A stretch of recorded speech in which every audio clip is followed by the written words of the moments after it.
வாணியம்பாடி அருகே மலை கிராமத்தில் அமைந்துள்ள வான் இயற்பியல் ஆய்வு மையத்தில் நடைபெற்ற தேசிய அறிவியல் தின நிகழ்ச்சியில் அரசு பள்ளி மாணவர்கள், ஆசிரியர்கள் பங்கேற்றனர். திருப்பத்தூர் மாவட்டம் வாணியம்பாடியை அடுத்துள்ள மலை கிராமமான காவலூர் பகுதியில் அமைந்துள்ள வான் இயற்பியல் ஆய்வகம் மத்திய அரசின் அறிவியல் மற்றும் தொழில்நுட்ப அமைச்சகத்தின் கீழ் இயங்கி வருகிறது.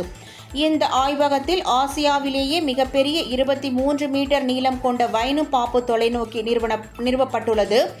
இதேபோல் 13 மீட்டர் ஜேசிபி தொலைநோக்கி, 1 மீட்டர் காரல் ஜெய்ஸ் தொலைநோக்கி, 0.75 மீட்டர் தொலைநோக்கி உள்ளிட்ட பல்வேறு தொலைநோக்கிகளை கொண்டு 50 ஆண்டுகளுக்கும் மேலாக இயங்கி வரும் பழமையான இந்த ஆய்வகத்தில் தேசிய அறிவியல் தினம் வெகு சிறப்பாக கொண்டாடப்பட்டது.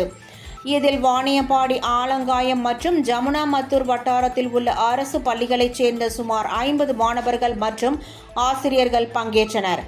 அறிவியல் மாதிரி செயல் விளக்கங்கள் மற்றும் திரவ நைட்ரஜன் பரிசோதனை உள்ளிட்டவைகள் குறித்து வான் இயற்பியல் ஆய்வாளர்கள் மாணவர்களுக்கு செயல் விளக்கம் அளித்து அறிவியல் விழிப்புணர்வு ஏற்படுத்தினர்.